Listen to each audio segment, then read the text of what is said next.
আজি আমাৰ সেই ৰাস্তাৰ উদ্বোধনী আছিলে আমাৰ চি ব্লক তিনিআলি টু বিষ্ণুপুৰলৈকে 3 কিলোমিটাৰ ৰাস্তা চেংচন হৈছিল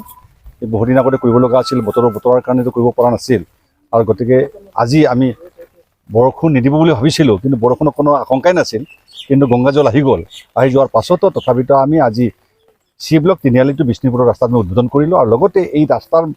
হোৱাৰ কাৰণে বহুত মানুহৰ কাৰণে ভাল হ'ব কাৰণ এনেকুৱা পৰিস্থিতি আছিলে ইয়াতে কোনো গৰু ম'হ আদি কৰি যাবৰ কণ্ডিশ্যন নাছিল আৰু বিষ্ণুপুৰলৈকে যোৱাটো কণ্ডিশ্যন নাছিলে গতিকে এই ৰাস্তা বাহৰ তলে তলে গৈ ইয়াতে মানুহবিলাকে ল'ৰা ছোৱালী স্কুলৰ ছাত্ৰ ছাত্ৰী বাগৰি পৰা আছিল আৰু বহুতখিনি কষ্ট দেখিছিলোঁ গাঁৱৰ মানুহে যাব নোৱাৰা কণ্ডিশ্যন আছিল এনেকুৱা ৰাস্তাত দেখিছিলোঁ কিন্তু মই যেতিয়া প্ৰাপ্ত নিয়ম হোৱাৰ পাছত আজি আকৌ এইটো কৰিব লগা হ'ল কাৰণ মই আগতে কৰিব লগা আছিলে তথাপিতো আমি এই সময়ত চোৱাত বৰ্তমান আজি যিকোনো প্ৰকাৰে আমি এইটো উদ্বোধন কৰিলোঁ কাম কাজ এতিয়া চলি আৰম্ভ হৈছে এতিয়া চেণ্ড কেবিলিং আৰম্ভ হৈ গ'ল আৰু লগতে তাৰপিছত আমি চি চি ব্লক এটা আৰম্ভ কৰিব কাৰণ বতৰ যদি দিয়া হয় নিশ্চয় আমাৰ কিছুদিনৰ পাছতে আমি ৰাস্তা সম্পূৰ্ণভাৱে হৈ যাব তাৰ চিন্তা কৰিব লগা নাই কিন্তু এই ৰাস্তাৰ সংক্ৰান্তত আমাৰ অসম চৰকাৰৰ পৰা নেতৃত্বত আৰু BTC চৰকাৰকে আমাৰ যিখিনি আমাৰ 500 কোটি টকা এটা আহিছিলে সেই টকাৰে আমি ভাগ পাইছিলোঁ 12 কিলোমিটাৰ ৰাস্তা এই ৰাস্তাৰ ভিতৰত আজি মোৰ শেষ ৰাস্তা এই শেষ 3 কিলোমিটাৰ ৰাস্তা কৰিলে মোৰ নিশ্চিতভাৱে শেষ হ'ব বাকী ৰাস্তাখিনি ইতিমধ্যে সকলো ৰাস্তা ওলাই গ'ল আৰু কৰিব লগা কাম নাই মাত্ৰ আমাৰ এতিয়া দুটা ৰাস্তা অকণমান বাকী আছে আমাৰ CC ব্লক লগোৱাৰ পাছত ৰাস্তাখিনি সম্পূৰ্ণ হৈ যাব এইটো স্যাৰ কিমান এইটো ৰাস্তা এটা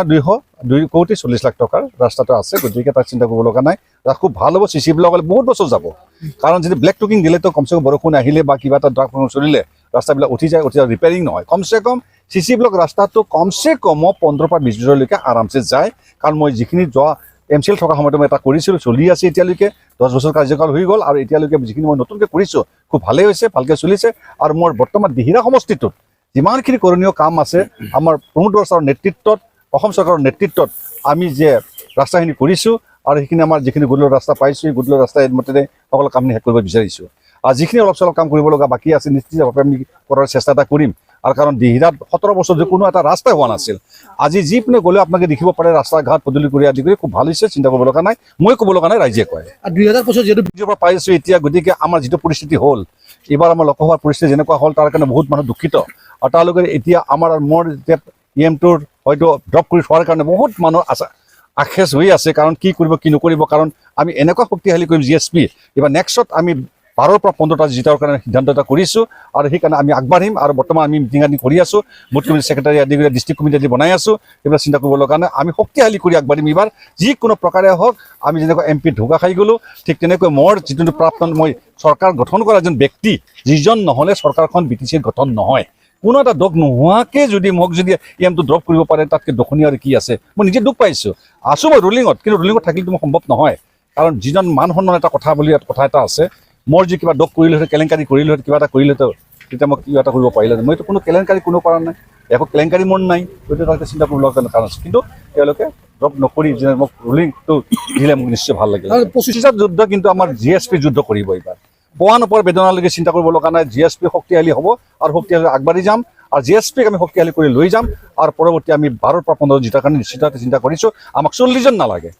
আমি 12 পৰা 15 জন জিতাৰহে চিন্তা কৰি আছোঁ তাক বেছি আমাৰ প্ৰয়োজন নাই সেইখিনি আমাৰ যথেষ্ট হ'ব বুলি মই ভাবোঁ GSP নহ'লে চৰকাৰ কোনো গঠন কৰিব নোৱাৰিব GSP নহ'লে চৰকাৰ গঠন কৰিব পৰা কণ্ডিশ্যন নাথাকিব কাৰণ GSP এলাউন্স ল'ব লাগিব GSP যদি এটা ইমান জনসংখ্যা থাকি তেওঁলোকে যদি একত্ৰিত হয় তেতিয়াহ'লে বেলেগে গঠন কৰিব নোৱাৰে কাৰণ GSPক নলকে কোনো এখন চৰকাৰে জিতিব নোৱাৰে চৰকাৰ গঠন কৰিব নোৱাৰে GSPৰ মানুহ ল'বই লাগিব তেতিয়াহে তেওঁলোকে চৰকাৰ গঠন কৰিব পাৰে GSP ভোট দিলেহে চৰকাৰ গঠন কৰিব পাৰিব নহ'লে GSP ভোট নিদিলে চৰকাৰ গঠন কৰিব নোৱাৰে